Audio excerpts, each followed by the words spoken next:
Bonjour, ça marche. Donc je m'appelle bien Philippe Béton cette fois. Oh, Thomas. Donc, je suis agriculteur en Mayenne également, à Sacé, pour loin d'ici, où je vais faire part de mon expérience de 10 années de réduction de travail du sol. C'est vraiment une expérience, c'est pas une recette, je vous vais présenter mes pratiques qui sont constamment en évolution. Non, qu'est-ce que j'ai fait? Une bêtise? Pardon. Il faut appuyer quel bouton? Ensuite, on avance comme ça. Voilà, c'est ça, ok. Donc en quelques mots, ma ferme, donc je suis en bio depuis 98. Je suis éleveur de porcs biologiques liés au sol, avec un lien avec une fabrique d'aliments à la ferme pour nourrir, fabriquer d'aliments à la ferme et un petit atelier de bovins viande pour occuper des prairies naturelles et les 20% de proportion de prairies temporaires dans ma rotation et qui accueille également mes porcs en plein air. Et donc je cultive pour nourrir mes porcs des céréales comme le triticale, de l'orge, du maïs, et du lupin, de la févrole, du soja et du colza. La particularité de mon système, c'est que tout ce que le cochon mange, je cultive. Donc c'est une recette très diversifiée, et du coup ça engendre une rotation très diversifiée avec tout son intérêt. Donc une rotation avec peu de prairies, 20% à peu près, de 2 années. Ce sont des sols limoneux sableux, acides, assez profonds, au sein d'un bocage fonctionnel qui était mis en place depuis une vingtaine d'années. Donc en mes débuts en bio, je pratiquais une bio tout à fait classique, labour, déchômage, etc. Et depuis 2010, en groupe, au sein du CIVAM, on menait une réflexion, des questionnements sur la vie du sol, la vie microbienne, la fertilité, l'énergie. Et on avait rencontré Vance avec son appareil Ecodyn. On a été séduits.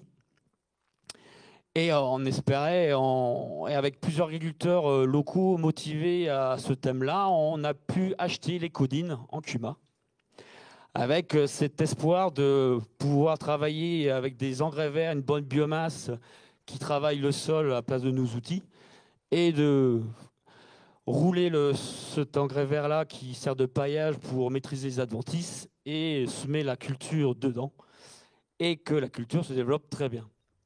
Donc on a fait des essais et eu des réussites, mais pas assez, avec beaucoup d'échecs, certainement liés à le manque de structuration du sol, la pression d'adventice est peut-être trop présente. Donc on a plutôt continué à travailler un peu le sol quand même. On n'a pas pu. Donc c'était des essais en micro-parcelles. Heureusement, faut pas que ça coûte trop cher. Du coup, je vais vous faire part de mes pratiques qui marchent au jour d'aujourd'hui, hein, avec ces ratios de réussite et le nombre d'années testées. Et voilà. Et donc, du coup, j'ai 4 techniques le semi-direct, travail en non-labour, des semis sous couvert et le labour agronomique. Donc, en semi-direct, ce que j'ai pu maintenir après avec tous ces essais-là, au jour d'aujourd'hui, semer de la févrole, accompagner un peu de céréales, après du maïs grain. Là, c'est tout à fait, ça réussit bien. 5 fois sur 6 avec des rendements de 15 à 50 quintaux. Depuis 6 ans, je fais ça. Avec une limite plutôt, si le maïs est sale, un peu comme en 2021, c'est un peu plus compliqué. Ou alors où il y a la récolte de maïs se fait dans des conditions qui a dégradé le sol. Je pratique le non-labour depuis un certain nombre d'années, qu'on appelle TCS, 10-15 cm, accompagné avec du binage, puisque comme on a pu entendre aujourd'hui, le fait de pas labourer, ça engendre quand même un risque de salissement. Et donc le combiner avec un binage pour attraper ce risque-là, ça marche pas trop mal. Et je le fais pour le colza, le maïs grain et certaines céréales.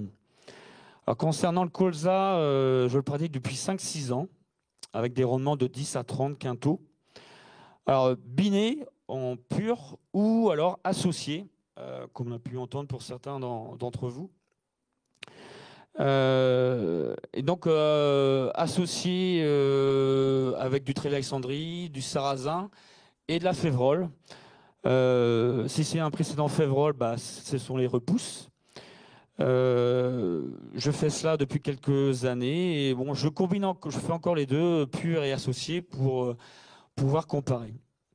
Les limites de l'association par rapport à la févrole, à précédent févrole, parce que la févrole, la récolte est assez tardive et donc si on veut semer autour du 15 août, comme on disait tout à l'heure qu'il y a à peu près la période optimale, bah, c'est un peu limité.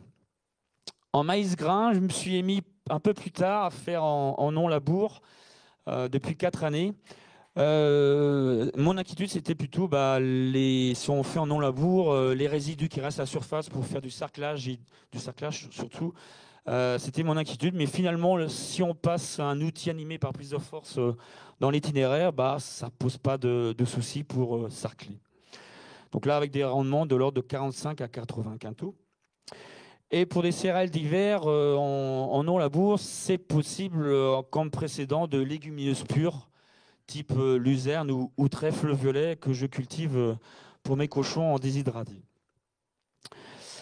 Ensuite, comme autre technique, je fais du semis sous couvert depuis longtemps, 17 ans, des prairies, soit dans les cultures d'hiver, des céréales, ou en orge de printemps, hein, comme beaucoup le font. Au moment du talage de la culture en mars-avril, avec un soma électrique et RC-Tri. On fait cela après le binage de cette culture en sortie d'hiver. Ça marche pas, ça marche bien. 3 sur 4, on pourrait dire. Quand les limites, il faut que le sol soit vraiment ressuyé à cette époque-ci. Et je pratique quand même le labour agronomique associé avec un vibrocème pour les céréales d'hiver, la plantation des céréales d'hiver, afin d'éviter de faire plusieurs passages en TCS. Je préfère plutôt, après faire un déchômage à la récolte précédente et laisser repousser une petite couverture de végétation. Et puis, au 15 octobre, fin octobre, labour agronomique de 15-18 cm de profondeur suivi d'un vibrocème. Voilà, donc ça, et là, avec la limite, je fais ça, ouais, le ratio est de 7 sur 8 à peu près depuis 2014. La limite de cette technique-là, s'il y a trop de résidus, la labour agronomique est un peu plus compliqué, ou alors en automne très séchant, très sec, la pénétration de cet outil est limitée.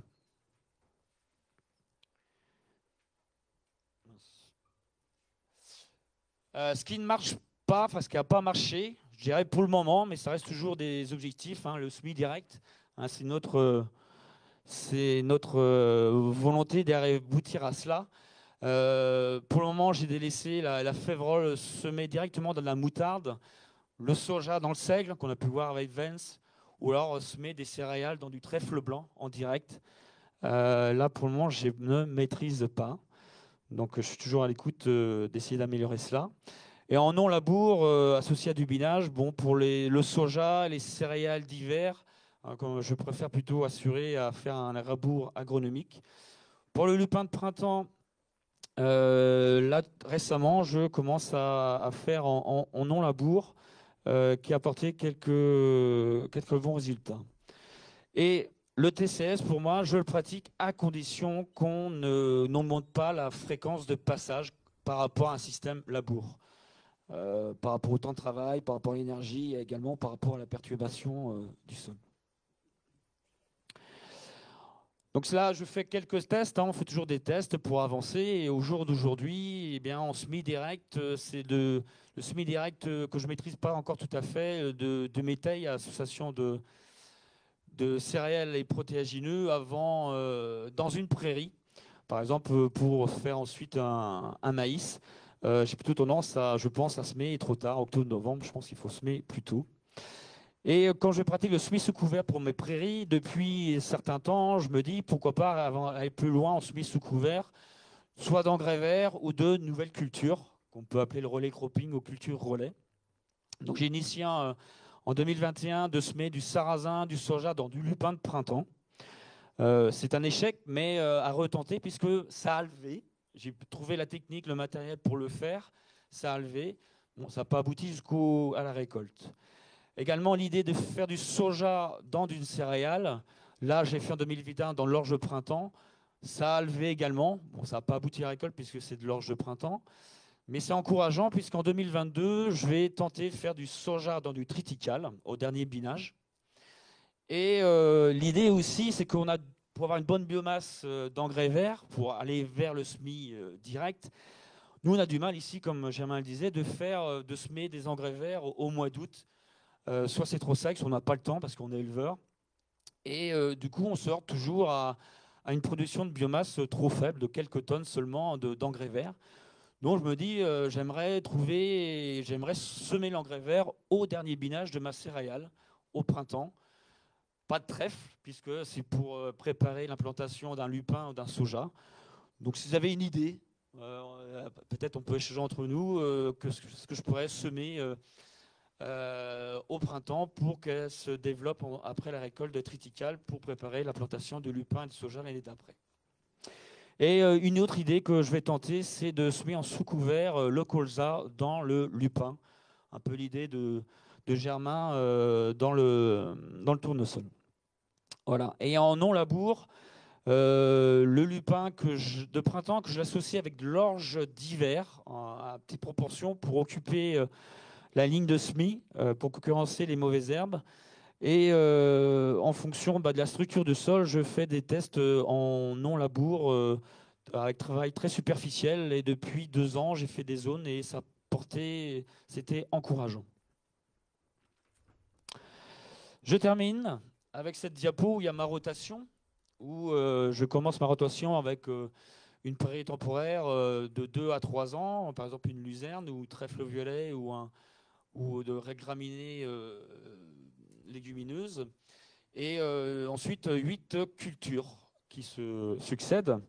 Et on voit dans le carré à droite, donc dans les 9 intercultures, j'ai 4 à 5 labours agronomiques, 4 à 5 en non-labour, dont 2 en TCS, 10-15 cm, dont 1 en semi-direct et 1 en semi sous couvert.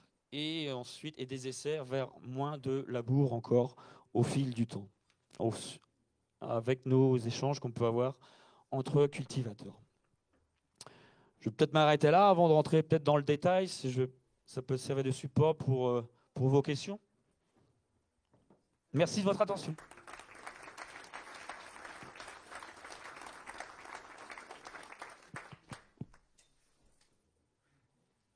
En relais cropping, c'est de l'orge associée avec quoi déjà?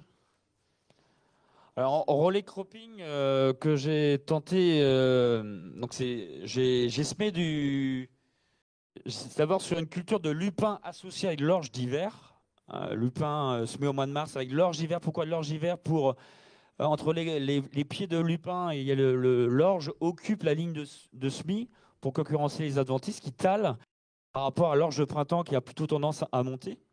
Et du coup, au dernier binage du lupin qui est réalisé au mois de mai, j'ai tenté de semer en même temps du sarrasin. L'idée, c'est de semer du sarrasin et de tout récolter à la même période qu'on récolte autour de 15 septembre. Et j'ai également j'ai l'idée, je veux cultiver du soja en relais cropping et je me suis dit, pourquoi pas j'essaye dans le lupin. Et là, ça a levé. Bon, l'écartement des rangs est de 37,5. Et ces 2 cultures-là ont levé, mais ils n'ont pas abouti, le lupin, à concurrencer cette deuxième culture. Oui, dans ton beau schéma de la rotation, il y a apparemment pas beaucoup d'azote. Je suis éleveur de porc, oui, voilà. Donc voilà, j'ai du fumier, du compost. Ouais. Ma pression azotée est de 70 unités d'azote à peu près en moyenne sur ma surface. C'est du fumier. Donc du coup, c'est du fumier ou du jaune compost. Ouais. Donc je l'épand sur les prairies de fauche, que j'épand avant le maïs, que j'épand avant le colza et ou avant l'orge de printemps. Voilà, à peu près, ou peut-être avant l'implantation des céréales d'automne si j'ai du surplus. Donc là, j'ai cet avantage-là de nourrir mon sol au niveau azoté par les déjections de mon élevage. Et rien sur le deuxième triticale, par exemple, Alors, le deuxième triticale. après colza. Alors, après colza, si, là, je peux faire un apport de 10 tonnes de fumier avant la plantation du triticale, par exemple. Et donc là, ça pourrait être en association. L'idée, dans le colza, on pourrait effectivement semer une légumineuse qui pourrait en bénéficier ensuite, comme on a pu voir les exemples de ce matin, pour le triticale. C'est une évolution qui est possible, effectivement.